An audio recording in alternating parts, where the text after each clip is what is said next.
anak-anak, ketemu lagi di pelajaran matematika wajib. Nah, hari ini kita akan melanjutkan materi mengenai menentukan nilai optimum dari fungsi tujuan, tapi menggunakan metode garis lidik. Jadi sebelumnya kita sudah belajar menentukan nilai optimum dari fungsi tujuan dengan menggunakan metode uji titik sudut.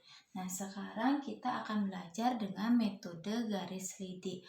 Untuk lebih jelasnya, kita langsung bahas contoh soal yang ada di papan. Jadi contohnya itu tentukan nilai minimum. Jadi nilai optimum yang diminta itu adalah nilai minimum dari fungsi tujuan fx, y sama dengan 4x ditambah 5y yang memenuhi sistem pertidaksamaan 2x ditambah y lebih dari sama dengan 10, x ditambah 3y lebih dari sama dengan 15, x lebih dari sama dengan 0, dan y-nya lebih dari sama dengan 0. Jadi sama seperti metode uji titik sudut, kita harus gambar dulu grafik dari sistem pertidaksamaan ini. Cara menggambar grafiknya sama seperti kemarin-kemarin. Kita mulai dulu buat sumbu y dan sumbu x. Nah, untuk pertidaksamaan yang pertama, kita cari dulu titik potongnya. Ibu singkat dengan tipot, yaitu titik potong. Jadi, tipot 2x ditambah y, kita pakai sama dengan aja dulu. Sama dengan 10. Jadi, tipot untuk sumbu x dan tipot untuk sumbu y. Kalau tipot sumbu x berarti y-nya yang sama dengan 0. Kalau tipot sumbu y berarti x-nya yang sama dengan 0. Ini berkebalikan. Jadi untuk tipot sumbu x, karena y-nya yang sama dengan 0, berarti 2x ditambah 0, ini dipakai 2x ditambah 0 sama dengan 10. Berarti 2x sama dengan 10. X sama dengan 10 dibagi 2 yaitu 5. Kita dapat x-nya 5, y-nya 0.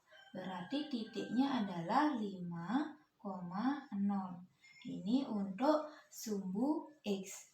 Untuk sumbu y, karena x-nya sama dengan 0, berarti 2 kali 0 adalah 0, ditambah y sama dengan 10.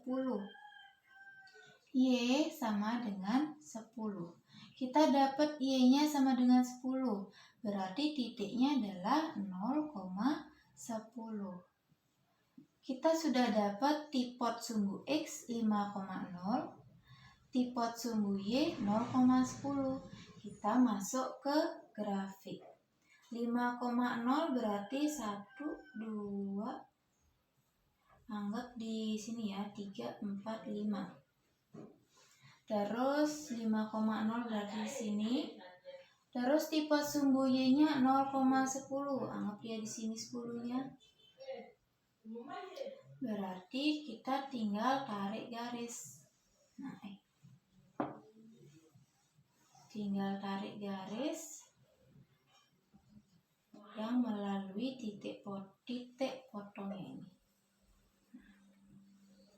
Karena 2x ditambah y ini lebih dari sama dengan 10, karena lebih dari, berarti kita bisa arsir ke kanan atau ke atas. Jadi arsirnya ke kanan. Karena tandanya lebih dari sama dengan. Nah, karena isi sama dengan berarti garisnya adalah garis lurus. Terus yang kedua, kita akan mencari titik potong dari x ditambah 3y lebih dari sama dengan 15. Kita buat juga di sini. Tipot untuk x ditambah 3y pakai sama dengan aja dulu. Sama dengan 15. Jadi ibu buat karena papannya sedikit. buat untuk sumbu X dan untuk sumbu Y. Untuk sumbu X berarti Y-nya sama dengan 0. Untuk sumbu Y berarti X-nya yang sama dengan 0. Sama kayak yang di atas. Ketika Y-nya sama dengan 0, berarti dimasukkan ke rumusnya ini. X ditambah 3 kali 0 adalah 0 sama dengan 15. Berarti X sama dengan 15. Karena X-nya dapat 15, Y-nya 0, berarti titik potongnya adalah 15,0. Terus yang kedua, titik potong sumbu Y. Berarti X-nya yang sama dengan 0. Ketika dimasukin ke rumus, berarti 0 ditambah 3Y sama dengan 15. Berarti Y-nya sama dengan 15 dibagi 3, yaitu 5. Karena Y-nya 5, X-nya 0, berarti titiknya adalah 0,5. Ingat ya, titik itu adalah X, Y. Jadi X-nya duluan dibuat, baru Y-nya. Karena sudah dapat kedua titik potongnya, kita gambar di grafik. Titik potong terhadap sumbu X 15,0. Anggap di sini 15-nya. Terus titik potong sumbu Y adalah 0,5. Berarti di sini. Nah, setelah itu kita tarik garis. Nah, karena di sini tandanya adalah lebih dari sama dengan, berarti kita arsir ke atas atau ke kanan. Jadi ini arsirannya.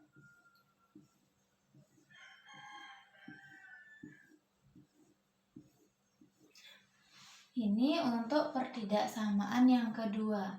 Dan pertidaksamaan yang ketiga. Pertidaksamaan yang ketiga ini adalah X lebih dari sama dengan 0. X-nya di 0. Berarti di sini karena X-nya di 0 berarti garisnya adalah garis sumbu Y-nya ini. Garis sumbu Y-nya ini adalah garis X sama dengan 0. Karena lebih dari, berarti kita arsirnya ke kanan.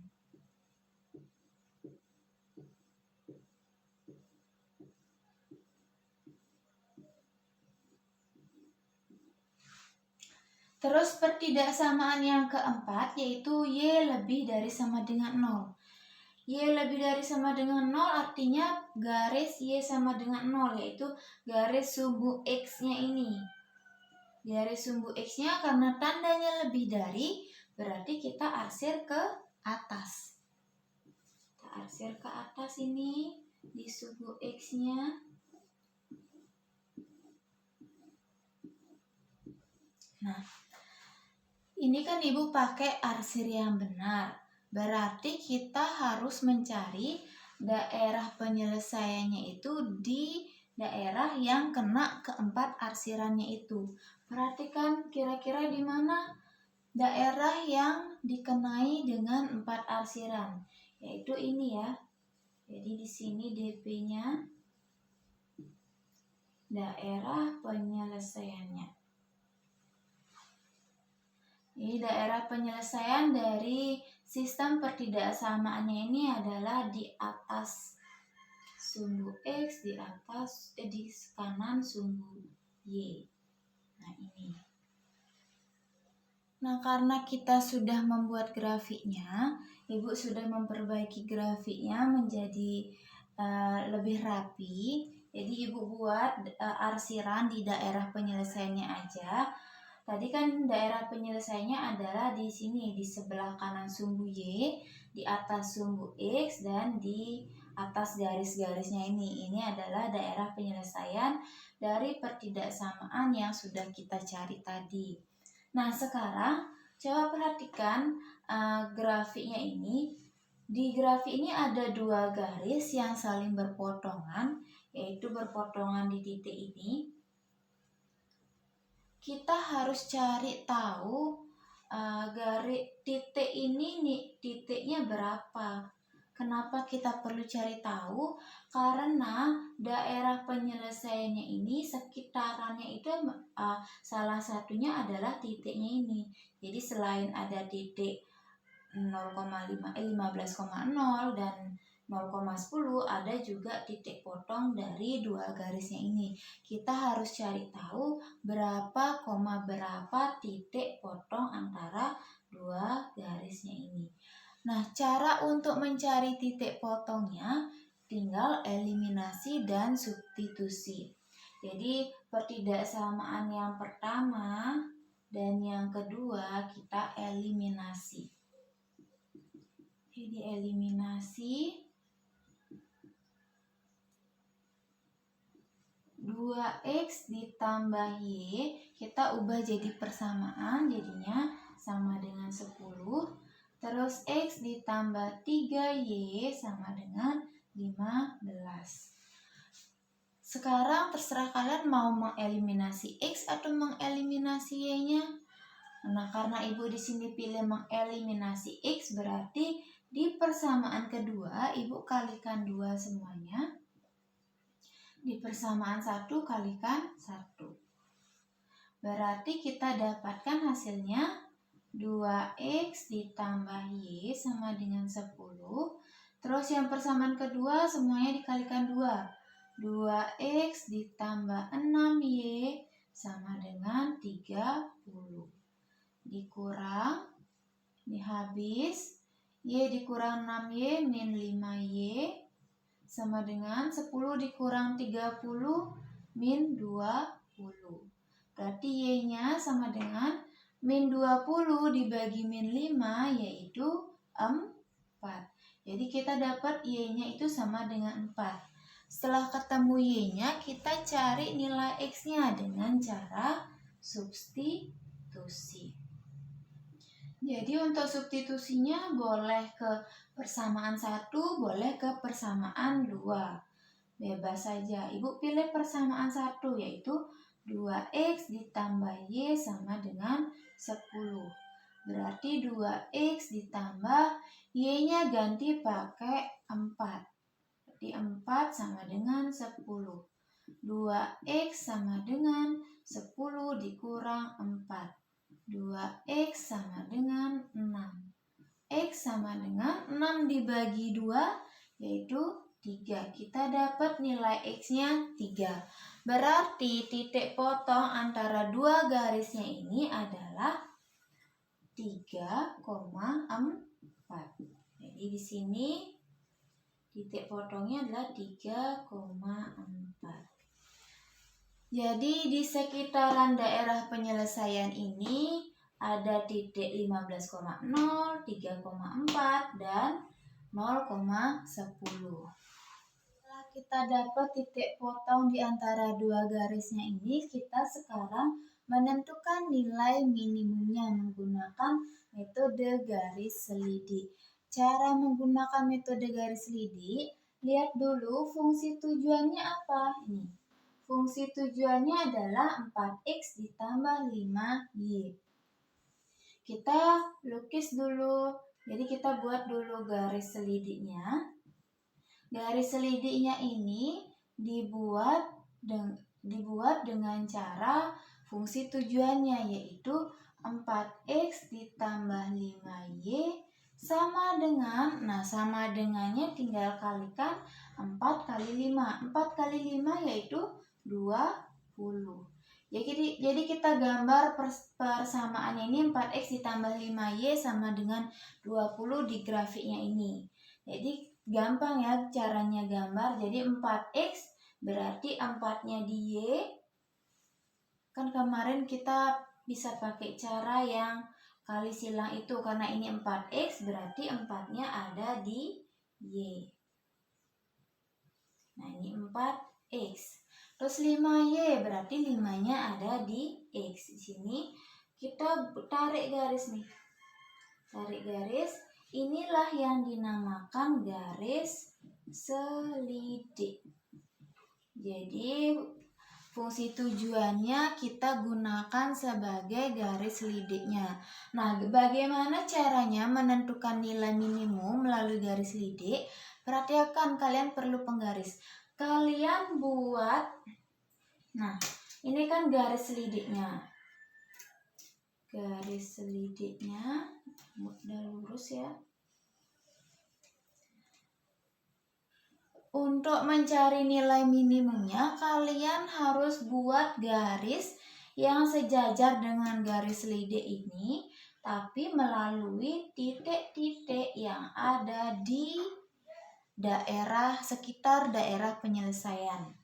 Jadi untuk yang biar sejajar, kalian bisa pakai penggaris, tinggal lurusin. Nah, ini titik yang pertama kita temuin. Ibu pakai garis putus-putus aja untuk membedakannya. Ingat ya, garisnya harus sejajar. Terus yang kedua, kita ketemu garis yang melalui titik di bawah, yaitu 15,0.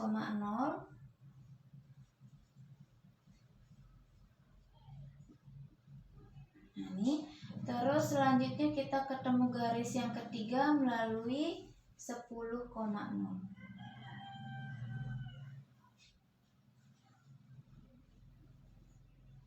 Nah, perhatikan ini.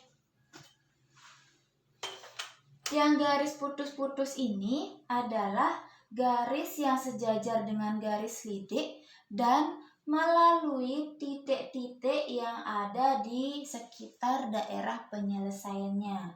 Nah, karena diminta nilai minimum, berarti cari garis lidik, yaitu garis lidik garis yang sejajar yang paling kiri. Ini kan ada 3 garis lidik, 1, 2, 3. Jadi semakin dia ke kanan atau semakin ke atas garis lidiknya, maka nilainya adalah semakin nilai maksimum.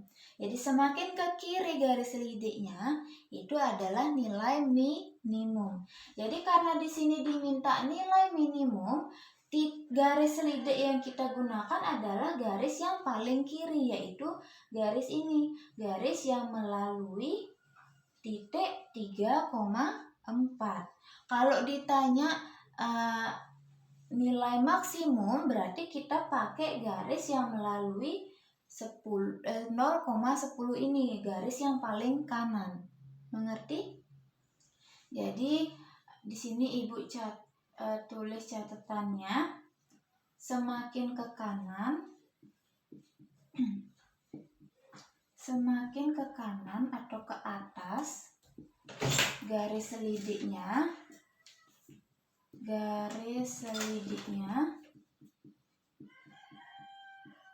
maka nilainya maksimum. Terus yang kedua, semakin ke kiri atau ke bawah garis lidiknya,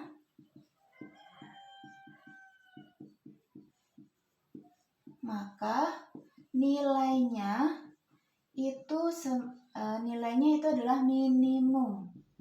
Nah, ini catatan sedikit untuk metode garis lidik. Jadi karena diminta nilai minimum, titik yang kita gunakan adalah titik 3,4. Jadi kita gunakan titik 3,4, masuk ke fungsi tujuannya, yaitu 3-nya ini adalah X, 4-nya ini adalah Y. Berarti 4X ditambah 5Y, ini fungsi tujuannya kita dapat 4 kali 3 ditambah 5 kali 4 sama dengan dapat 12 ditambah 20 sama dengan 32. Jadi nilai minimumnya adalah 32. Begitu caranya untuk menggunakan metode garis lidik. Kalau kemarin menggunakan metode uji titik sudut, kita cari ini semua titik sudut yang ada di sekitar daerah penyelesaiannya kan ada 3 titik sudut di daerah penyelesaiannya nih. Ada 0,10, ada 3,4, ada 15,0. Kita masukkan ketiganya itu ke fungsi tujuan. Masukkan ke fungsi tujuan ketiganya, terus dicarilah yang mana maksimum, yang mana minimum. Itu bedanya metode uji titik sudut dan metode garis selidik. Oke, hari ini cukup sekian materi mengenai metode garis selidik. Semoga kalian paham apa yang Ibu jelaskan. Untuk latihan soal, kalian bisa buka LHS halaman 22. Kalian kerjakan soal nomor 1. Nomor 1 A dan B. Jadi yang A itu kalian disuruh menggambar grafiknya. Setelah gambar grafik, kalian disuruh menentukan nilai minimum dari fungsi tujuan dengan cara membuat garis selidik. Oke, jangan lupa dikerjakan tugasnya dan dikumpulkan di Google Classroom. Sampai jumpa.